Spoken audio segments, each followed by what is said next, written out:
Hello à tous, je vous retrouve aujourd'hui pour un nouvel épisode de podcast, troisième épisode autour du Ramadan. Et oui, on a discuté au cours des épisodes précédents des pièges alimentaires à éviter pendant le Ramadan. On a ensuite discuté au cours de l'épisode 2 des bienfaits du Ramadan et du jeûne intermittent de manière générale. Et cette semaine, on va discuter autour des habitudes alimentaires saines à adopter pendant le Ramadan. Alors c'est parti pour un nouvel épisode de podcast.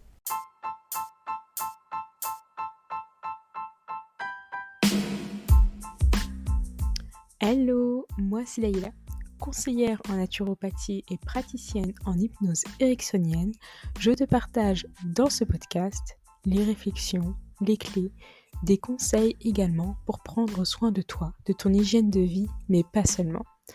Mon objectif à travers ce podcast, c'est aussi de te fournir des outils, de t'aider à avoir certains déclics pour que tu puisses prendre pleinement ta place. Alors, si tu es passionné par l'être humain, que la naturopathie, l'être humain et son bien-être de manière générale t'intéressent, je t'invite à t'abonner à ce podcast de manière à ne rien rater. Et sur ces quelques mots, je te laisse avec le nouvel épisode et te souhaite une très belle écoute.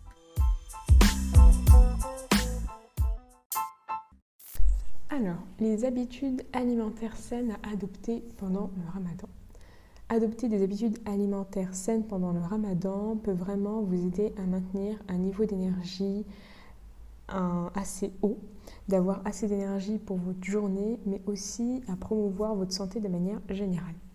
Donc aujourd'hui, je vais vous partager quelques habitudes alimentaires saines à adopter pendant le Ramadan. C'est aussi une manière en fait de prendre soin de son corps, parce que en effet, le Ramadan, c'est aussi prendre soin de sa spiritualité, de son état mental, mais il est important aussi pendant ce mois de soutenir son corps de manière à l'aider à se purifier.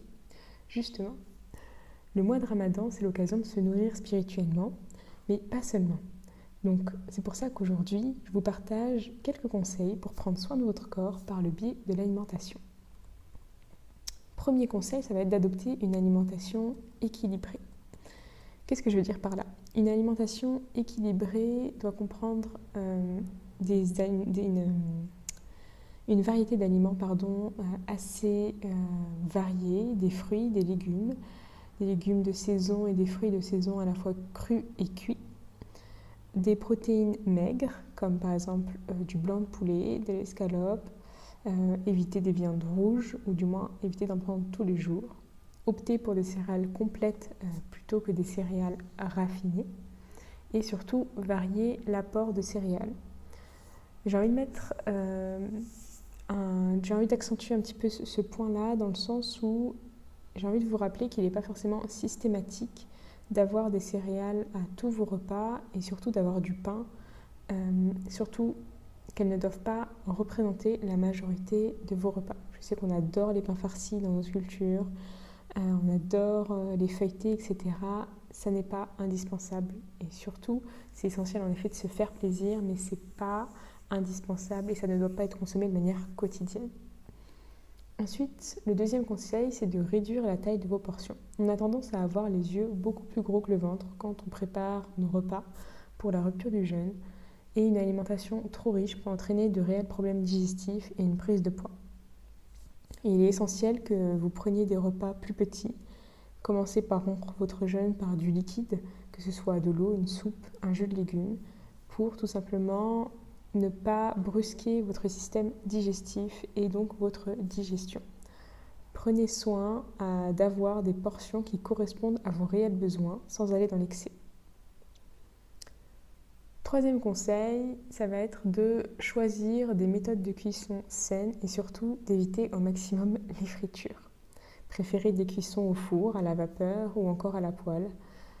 Les fritures apporteront un surplus de matières grasses à votre alimentation et pourraient aggraver votre digestion et du coup aussi altérer votre sommeil et donc forcément votre niveau d'énergie.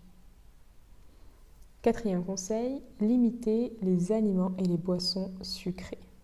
Elles ne devraient pas exister dans votre alimentation, ou du moins quand je parle d'aliments sucrés, c'est vraiment des aliments auxquels on va ajouter du sucre. Je ne vous parle pas des choses qui sont naturellement sucrées. Les aliments et les boissons sucrées peuvent provoquer des pics de glycémie et des chutes de glycémie assez importantes, ce qui va vous provoquer aussi des céphalées, un gros coup de fatigue et notamment pour les prières ensuite du soir, ça va vraiment être un handicap pour vous et pour la journée, ça va vous réduire l'énergie plus vite que prévu. Donc il est essentiel de limiter ces aliments pendant le ramadan, profitez-en pour vous détacher un petit peu du sucre et justement purifier votre corps. Le 5e conseil, ça va être, c'est un des conseils les plus importants et c'est le dernier conseil que je vais vous proposer aujourd'hui. Ce conseil, ça va être de manger en pleine conscience. Qu'est-ce que je veux dire par là? Donc manger en pleine conscience, ça implique de prêter attention à la nourriture que l'on mange, de savourer chaque bouchée et de manger lentement. Ça permet d'éviter de trop manger déjà parce que vous allez du coup réellement prendre conscience de votre satiété, de votre sensation de faim et de favoriser votre digestion. Il faut savoir que la digestion, elle commence réellement par la bouche, par la mastication. Donc pour optimiser la digestion, il est essentiel de bien mâcher. Sans oublier que cela vous permet de prendre conscience de la chance que vous avez de déguster ce repas et d'exprimer votre gratitude face à ce repas que vous avez pour cette rupture de jeûne. Donc voilà pour ces 5 conseils que je vous ai proposés aujourd'hui. Donc pour récapituler, adoptez une alimentation équilibrée, réduisez la taille de vos portions, choisissez des méthodes de cuisson qui sont saines et évitez au maximum les fritures, limitez les aliments et les boissons sucrées et mangez en pleine conscience. Bien évidemment, ces conseils peuvent tout à fait être adaptés à votre alimentation après le ramadan.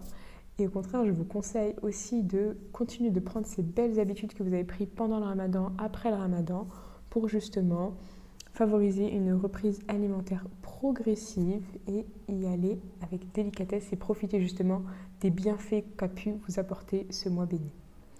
Donc on se retrouve la semaine prochaine pour parler de comment rester physiquement actif pendant le ramadan. Ce sera le dernier épisode sur le ramadan et ensuite on continuera de discuter autour du bien-être et de la santé dans ce podcast bien évidemment. Donc je vous dis à la semaine prochaine, abonnez-vous pour ne rien rater. Pensez à noter l'épisode de podcast s'il vous a plu, à me laisser un petit commentaire sur ce que vous en avez pensé. Vous pouvez également me dire quels sont les sujets que vous avez envie que j'aborde après le ramadan. Je serai ravie de vous lire et d'échanger avec vous. Et sur ces quelques mots, je vous dis à la semaine prochaine pour le nouvel épisode de podcast. Ciao!